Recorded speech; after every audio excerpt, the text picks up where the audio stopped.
Bonjour et bienvenue dans Aiguillage. Aujourd'hui, je vous propose de faire un tour de Grand 8 Ferroviaire. Ce n'est pas un manège, mais un train de jardin installé chez un particulier et dont les voies calées le plus discrètement possible entre un morceau de pelouse et la piscine forment un Grand 8. On y voit circuler des trains à l'échelle G et plus particulièrement les reproductions de matériel suisse. Dallet, c'est le nom sous lequel le modéliste auteur de ce réseau est connu sur différents forums et blogs ferroviaires. Il habite dans le sud-ouest de la France, où il a profité de la douceur du climat pour installer sur le tard son rêve d'enfant, un train de jardin. Mais pas question de dénaturer celui-ci. Alors, le plan du réseau a été soigneusement étudié pour que le train s'intègre au mieux dans la nature environnante. Le jardin étant constitué de deux grandes zones, la pelouse et la piscine, le circuit devait les contourner. Et c'est ainsi que le concept de Grand 8 est né. Une première boucle entoure la pelouse, une autre la piscine. Et les deux se croisent en se chevauchant grâce à un pont, là où les deux espaces se rejoignent. 3 ponts amovibles sont démontés pendant l'hiver, les périodes de mauvais temps prolongés, ou les jours de visite par des amis ou de la famille peu férue de la chose ferroviaire. Ils rendent ainsi libre la circulation dans les allées du jardin.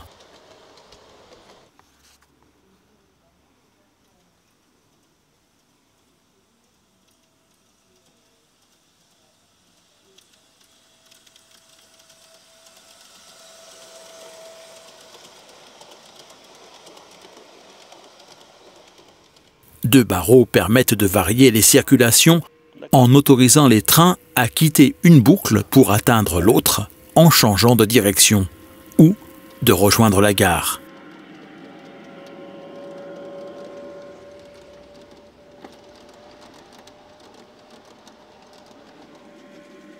Celle-ci est cachée derrière une grande haie et a été construite sur un plateau situé en hauteur par rapport au reste du réseau.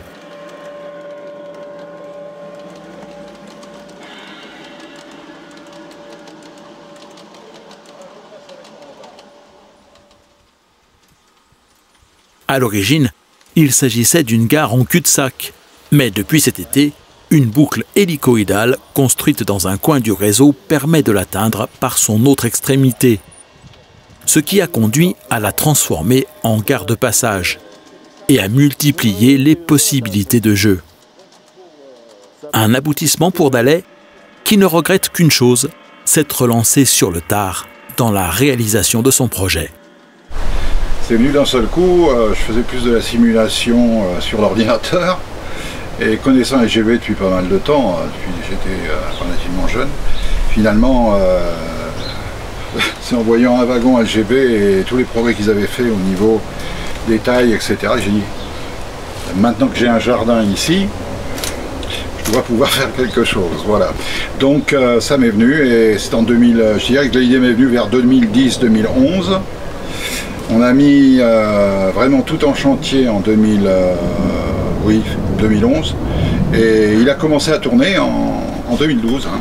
Voilà, le principal était fait. Après il y a eu l'abri qui a été construit là, pour la gare.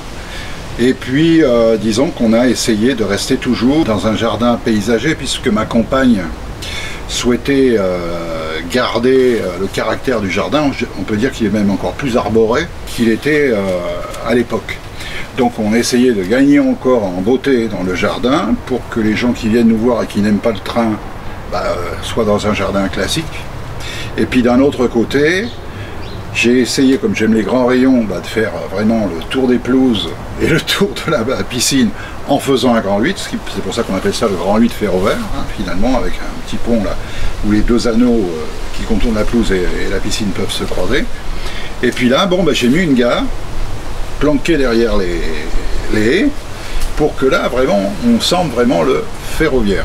Alors ce qui tombait bien, c'est que j'ai toujours adoré les grands rayons, donc là j'étais à mon affaire, les grands rayons, Et le dévers, bon, un dévers classique, je ne me prends jamais la tête, hein, je mets un dévers standard pour tout. Et je fais toujours des rentrées en courbe progressives, ça a toujours été mon truc à n'importe quelle échelle. J'adore voir les trains qui... Je trouve qu'on, disons que les trains sont mis en valeur quand ils sont dans des conditions au niveau de la voie, tout ça, des conditions qui ressemblent à la réalité. Voilà, je trouve que ça les met en valeur. Ayant vécu à Paris et en appartement, ce réseau est finalement la première réalisation de Dallet. Ah oui, parce qu'avant j'étais toujours en appartement, je collectionnais du LGB, je les mettais à Paris, je les mettais sur mes étagères. Et là, bah, c'est la première fois que j'ai pu faire quelque chose. Bon, maintenant le gros problème, il faut le reconnaître, puisque je fais ça, bon, avouons-le, j'ai fait ça très vite, mais je me suis cassé. J'ai un peu plus de 70 ans. Donc je me suis vraiment cassé et ben maintenant, par exemple, la courbe que je viens de faire, parce qu'avant c'est une gare en cul-de-sac qu'il y avait ici, que j'appelle Filly-sur-les-Bains, parce qu'il y a le bâtiment de Filly-sur. Et j'ai pas voulu l'appeler Filly-sur parce qu'on m'aurait dit « Ah, le plan des voies, c'est pas le même et tout le bazar ». Donc je l'ai appelé Filly-sur-les-Bains à cause de la piscine. Comme ça, au moins, j'ai pu faire le plan des voies que je voulais. Alors j'ai fait donc une sorte de courbe hélicoïdale à la fin, il y a peu de temps, ben, il y a un mois et demi, et ça me permet maintenant de ne plus avoir une gare, je veux dire, en cul-de-sac, et de pouvoir maintenant passer sans arrêt si je veux, et ça donne beaucoup plus de scénarios possibles. Donc autrement dit, c'est vraiment sur le tard que j'ai fait ça, et je regrette beaucoup parce que, disons que si j'avais démarré 10 ans avant, bon, ben, j'aurais pu faire des choses encore plus détaillées, hein, voilà, et surtout ça. Et puis on s'aperçoit aussi que dans le train de jardin, par rapport au train d'intérieur, à cause des intempéries, finalement, beaucoup se cassent la tête au début quand ils ne savent pas ce que c'est à monter un train de jardin, mais quand on s'aperçoit réellement le temps qu'on passe à jouer, c'est très rare. Un temps rare et par conséquent précieux. Côté matériel roulant, ce sont ceux du RHB et du MOB que l'on peut voir circuler sur le réseau. Des convois qui sont de grands classiques au catalogue de la firme LGB, mais auxquels Gérard Lagoutte, un ami de Dallet, a apporté pas mal d'améliorations tant techniques qu'esthétiques.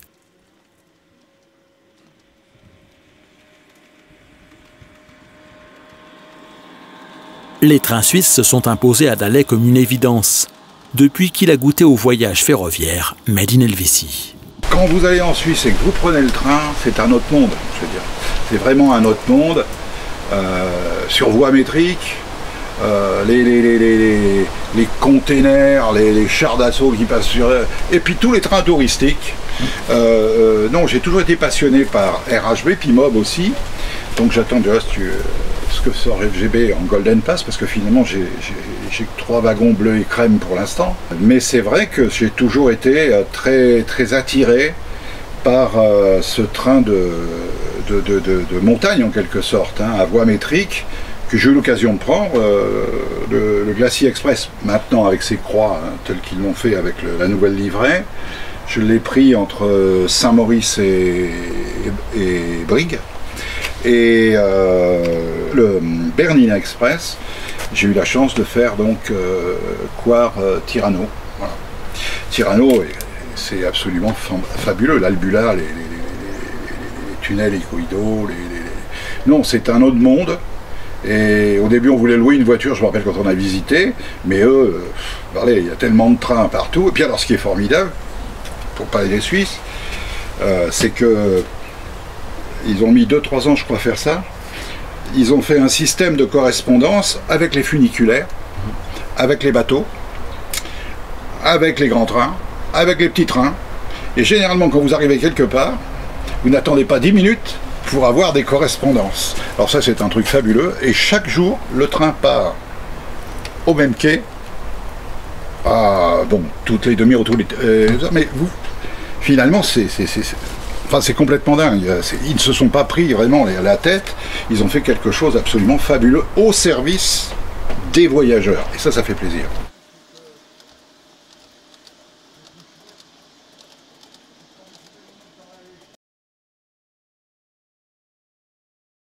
Le Grand 8 Ferrovaire occupe une surface au sol d'environ 200 mètres carrés, 10 mètres par 20, et est constitué de 150 mètres de voies. Les courbes sont généreuses et les rampes limitées à 4%, même si les trains doivent prendre un peu d'altitude pour rejoindre la gare. La gare est à 70, là-bas mes rampes, bon c'est un peu trompé parce que en réalité les pelouses avaient déjà un angle et on s'en était pas bien rendu compte que ça allait quand même changer un peu le pourcentage.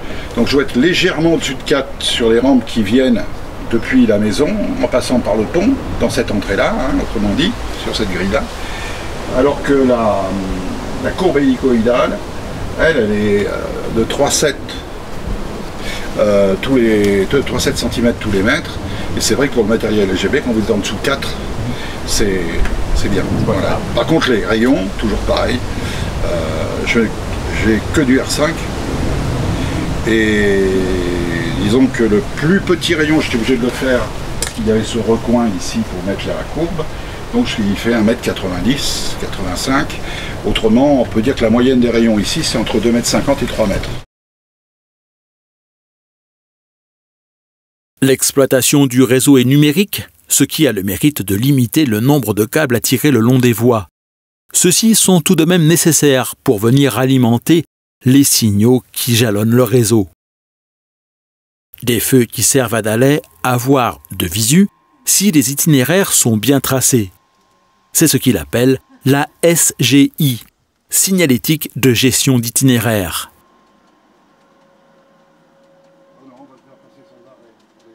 Chaque itinéraire possède un numéro qu'il suffit de saisir sur la commande digitale pour voir les aiguillages se positionner de manière à ce que les trains suivent le cheminement choisi.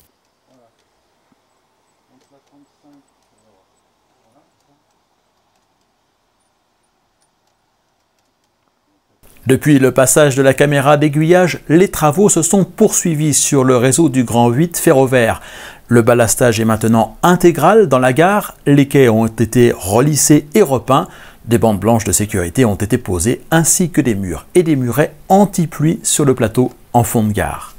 La semaine prochaine dans Aiguillage, nous irons rendre visite à un club qui vient tout juste de fêter ses 30 ans, le MPL à Pertuis dans le Vaucluse, dont nous découvrirons le grand réseau fixe à l'échelle HO. Aiguillage, ce sont chaque semaine 2 reportages, les rendez-vous du lundi orientés sur la pratique des loisirs ferroviaires sous toutes leurs formes et le reportage du vendredi où je vous fais partager mes découvertes, visites d'expositions, de clubs de modélisme ferroviaire ou encore chez des particuliers, patrimoine ou tourisme ferroviaire, le dernier vendredi de chaque mois. Pour être sûr de ne rater aucun de ces prochains épisodes, abonnez-vous à la chaîne YouTube d'Aiguillage et à sa newsletter que vous trouverez sur le site www.aiguillage.eu.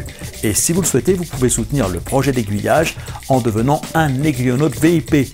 Pour un montant laissé à votre libre appréciation, vous accéderez à une version sans publicité des reportages d'Aiguillage et à la possibilité de les télécharger en haute définition.